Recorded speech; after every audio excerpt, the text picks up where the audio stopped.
During our battle for Kingsland, that's the Dragon Zone, Loac got rallied at 98.5 million power, and this Lily Velen did not know what was coming. So stick around in this video for what I call a reverse zeroing, where you think you're gonna rally someone and zero them, but in fact, they wreck the rally. Yikes.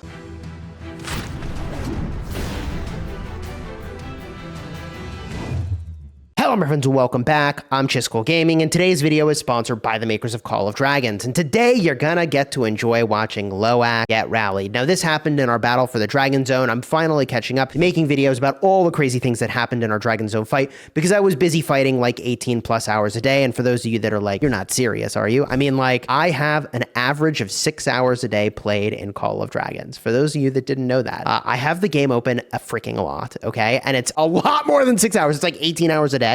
Or more when we're actually battling for a zone like Kingsland, the Dragon Zone. So here we are with Loac getting rallied. Now he's got a Tohar Theodore, the double T garrison, and we'll talk about how to improve this a little bit later in. But you know some of that stuff already if you're subscribed to the channel, because I've covered this in depth. So if you haven't subscribed, consider smashing that subscribe button because you're about to get an insane amount of value. Now what Loac does here is really genius. He takes a Indus out of his city, pairs with Hoss, presumably for the counterattack, and he starts to debuff the rally. So Indus has like a 20 or 30% all damage taken debuff, which is really powerful. He's putting that on the rally and just straight up making them take more dead troops. And like, it's a really rough idea to go attack a city because you take an insane amount of deads as the attacker. I think it's a 50-50 split with Sev's deads. And the garrison here, the city, takes like 90-10. That's 90% Sevs, 10% deads. So garrison is hugely advantaged on defense. And like, that's how it should be IMO. But also it basically means that competent cities over like 90 million power are a bad idea to rally unless you are ready to take the fattest L of your life. And that's what's about to happen here. So there's a number of reasons why Lily Velen ain't it, but I want to call attention to the damage being dealt here. You see the Burt Tohar, or I guess it's not Burt Tohar, the Tohar damage here is like 1,500 a tick. Bruh, it ain't nothing compared to like an upwards of 50,000 damage that Theodore is doing. And we'll talk about city defense more. We'll look at the troop composition here, but the mages in the city just are dramatically outnumbered by physical damage dealers. And the TLDR on how this works is that the more troops you have that deal physical damage, the more damage you're going to deal from your skills with physical damage dealers. So Theodore is going to do a ton of damage with physical damage dealers, and Tohar, his damage is boosted by magic damage dealers, like your mages, right? And unless you are the League of Order, you're just not going to have that many mages in your city, unless you dramatically overtrain. And that's because League of Order, the special unit and the mage unit will count toward that amount. But if you just passively are training and you're training evenly across all troop types, you will always do better with a physical damage dealer because you should always have more physical damage troops in your city, all right? And here comes some big fat damage, if I remember correctly. 53,000 physical damage. Hey, yo, that is slapping. Now look, the talent trees are great on, I mean, it's really just the garrison talent tree is great. You can get that with Tohar, you can get that with Theodore. Both are fine. By the way, I really like the choice of the Shadow Fey Drake on the part of the defender. I think the attacker also should have been using a Shadow. The Sapphire is obviously for area of effect damage, and that doesn't matter here. So there's really no reason to be using a Sapphire at all. But whatever. There it is. Bada boom. Ooh, let's go get a look at the report. And if you're wondering what this is, by the way, this is a very critical moment that I'll cover probably in another video, but we, at the very start of our zone opening, discovered that our enemies like genuinely, and this is the folks that betrayed us in the past, they completely, in the most catastrophic way I've ever seen in a zone opening, fumbled their entry. I mean, they could not figure out where to put their flags in order to actually start entering the zone. And I'll cover this more in depth later, but like this flag is, I mean, they really struggled to get into the zone. But let me jump ahead to the reports. Separate video for this one. All right, the report is a serious yikes. Loac defense, 29,500 dead to 670,000 dead. 2.8 million power loss for the defense. The majority of that is the Sev wounds, 254,000 in the hospital. The attackers, 670,000 dead and 667, almost 668,000 in the hospital. This is a complete catastrophe. And the crazy part is that like we could rally at a pass for like, I don't know how many hours, 3 hours, 4 hours. And like maybe you'd get that many dead troops. Seriously, like infantry die so slowly, but in a blink of an eye, you lose all these troops in a city. Yikes, yikes, yikes, yikes. And when we look at his troop composition and the pet situation here, which I think I'm going to have in a second, Legion buffs. Yeah, ooh, there's so much to review. Oh my God. So first and foremost, look at the troop composition here. So the thing that needs to be highlighted is, again, that magic troop, physical troop differential. There's 1 million magic troops. That's the satyr witches. Okay. And there are 1.1 million physical damage spearmen, 642,000 physical damage axemen, 1 million physical damage wolf riders, and 600,000 physical damage wyvern riders. This is why the damage factor of Theodore was doing so much damage, whereas the damage factor of Tohar was not. There's only 1 million magic units in here, and you've got over 3 million physical damage units. Like, yes, the amount of damage you deal is much, much, much, much, much, much larger. That's how that works. So I would say that a better defense in this instance would actually be Theodore primary with a Bakshi secondary. Bakshi freaking slaps, bro, for a city defense. Bakshi does so many things. I covered this in a separate video. Card will be in the end screen for that one, but we're not done yet because I do have, I believe, a breakdown of more than just the troops. Okay, here it is. This is the thing you wanted to see. It's the breakdown of the artifacts, the heroes are all awakened, and the pets. And I really like the shadow that Loac is using. Even though the shadow Phaedrake does magic damage, and he doesn't have that many magic units in his city. So just like how Tohar is not going to do as much damage, the shadow is not going to do as much damage, but the shadow is there for the debuff, and the debuff is going to make the rally take more damage. And he also has the follow-up skill, which is going to make it so that his pet's talent skill has a chance to get used all over again, which is really powerful because it means more debuff time, basically, with that all damage taken debuff that the Shadow Phaedrake does. He does enhance his Shadow Phaedrake's damage quite a bit and go for some crit, which is fine. I do actually, in this instance, really like how he has an enemy health avoidance skill. It's the 3rd skill in. I don't think that's generally amazing, but I do think in this context especially, it's very good. And the Sapphire here looks like it's a little weird. Like, there's 2 skills on here that don't make sense to me. That spirit-based skill, isn't that a healing skill that belongs on a sand lizard? And then one of those skills is related to fierce attack, which isn't even on the pet and wouldn't matter because that's physical damage and there isn't any here. And chain strike, I don't know if that works or not on magic units. I know it's physical damage, but like, would you technically get an extra attack? And if you did, would it even matter? I think that this Sapphire is not a competent pet for this rally.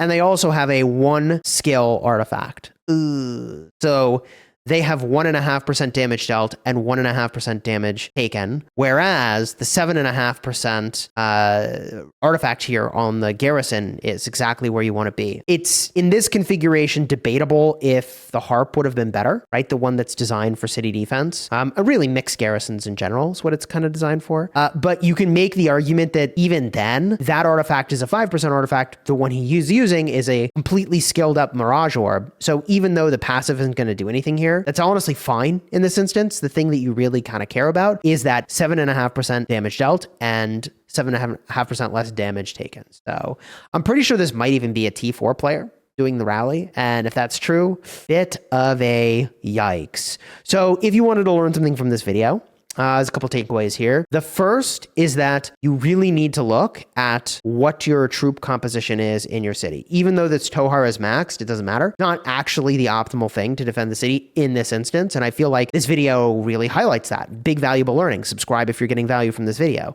So again, Theodore primary for the garrison tree would be insane. And then secondary, I would probably use a Bakshi. But the other thing you could consider is that because Loac has double marksman units, he's got the flying marksman, the wyverns, and he's also got his marksman. I would think that you could even consider using a hero like Kanara. You'd have to really like do some digging and look at the skills and be like, actually, that could be pretty good.